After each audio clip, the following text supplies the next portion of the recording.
नमस्कार। क्या आपको मालूम है कि दुनिया का सबसे ऊंचा शिव मंदिर कहाँ है?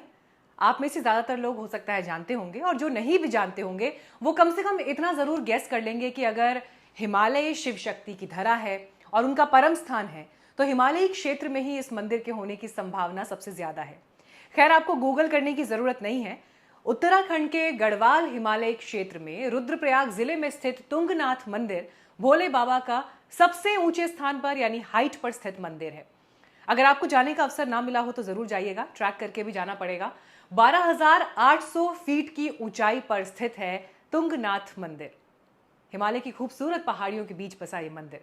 लेकिन आज हमारा ये वीडियो सबसे ऊंचाई पर स्थित होने की वजह से नहीं है, बल्कि उस मंदिर पर मंडराते खतरे को दर्शाती एएसआई यानी आर्कियोलॉजिकल सर्वे ऑफ इंडिया की स्टडी पर आधारित ये वीडियो है। टाइम्स ऑफ इंडिया में छपी यह खबर आपको यकीनन चौंका देगी कि मंदिर में 5 से 6 डिग्री का झुकाव देखा गया है। 5 से 6 डिग्री का झुकाव यूं सुनकर या अगर आप उंगलियों पर काउंट करने लगे तो बहुत ज्यादा ना लगे, नगण्य सा ही हो, लेकिन 12,800 फीट की ऊंचाई पर इस झुकाव के मायने खतरनाक हो सकते हैं। एएसआई के अधिकारियों ने केंद्र सरकार को रिपोर्ट भेजी है और सुझाव दिया है कि मंदिर को संरक्षित स्मारक की लिस्ट में शामिल किया जाए ताकि मंदिर की तुरंत मरम्मत का कार्य शुरू हो सके। एएसआई झुकाव का कारण ढूंढ रही है। एएसआई के अधिकारी इसके साथ ही मंदिर की जमीन के नीचे के हिस्से के खिसकने और धंसने की आशंका को भी देख रहे हैं। उन्होंने बताया है कि एक्सपर्ट से सलाह के बाद क्षतिग्रस्त नींव के पत्थरों को बदला जाएगा। अब जैसी धंसने की बात आप सुनते हैं, इस तरह के खतरे की बात सुनते हैं तो यकीनन केदारनाथ आपदा, जोशीमठ, चमोली में ग्लेशियर फटना, उत्तराखंड में आई आपदाओं के सबक देश के सामने हैं और इसीलिए सबसे ऊंचे शिव मंदिर पर एएसआई की यह रिपोर्ट नजरअंदाज नहीं की जा सकती है। मंदिर फिलहाल बद्री केदार मंदिर समिति के द्वारा संचालित किया जाता है। इस बीच बद्री केदार समिति के अध्यक्ष अजेंद्र अजय ने बताया कि समिति ने एएसआई के प्रस्ताव को रिजेक्ट कर दिया है। समिति मंदिर को एएसआई को सौंपने के पक्ष में नहीं है।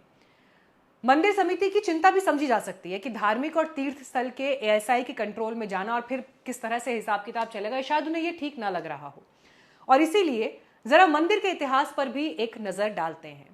कुछ इतिहासकार बताते हैं कि कत्यूरी राजवंश द्वारा मंदिर का निर्माण करवाया गया और उस समय के अन्य शिव मंदिरों के जैसे ही कत्यूरी शैली का निर्माण यहां भी दिखता है।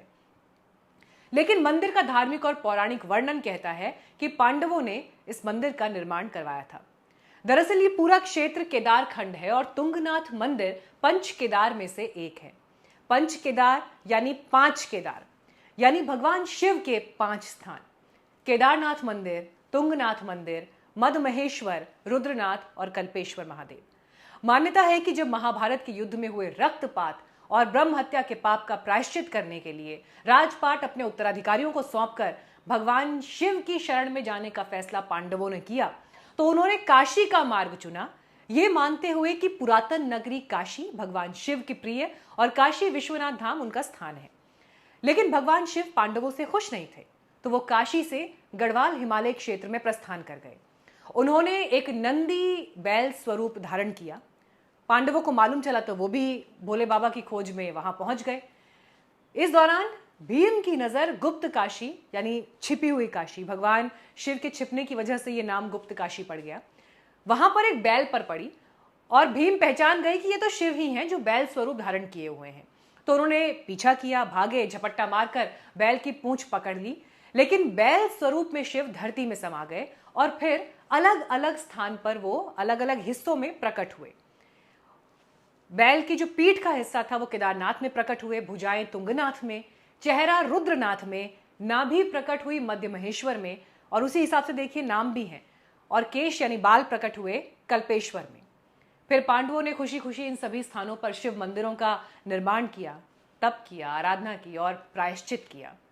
मान्यताओं के कुछ और वर्जन भी आपको इस हिसाब से मिल जाएंगे, लेकिन ये वो विश्वास और आस्था के प्रतीक है जिसकी वजह से बड़ी संख्या में श्रद्धालु, खोजी और उत्सुक प्रवृत्ति के लोग, प्रकृति प्रेमी इन दुर्लभ स्थानों पर पहुंचते हैं और इसीलिए मंदिर के झुकने की खबर दिल पर एक चोट सी करती है। वीडियो में इस विषय को हाईलाइट करने का मकसद यही था कि इस पर जरूरी एक्शन जल्द से जल्द लिया जाए, प्रयास हो, ताकि किसी घटना के या किसी अनहोनी के होने से पहले ही जमीन तैयार कर ली जाए।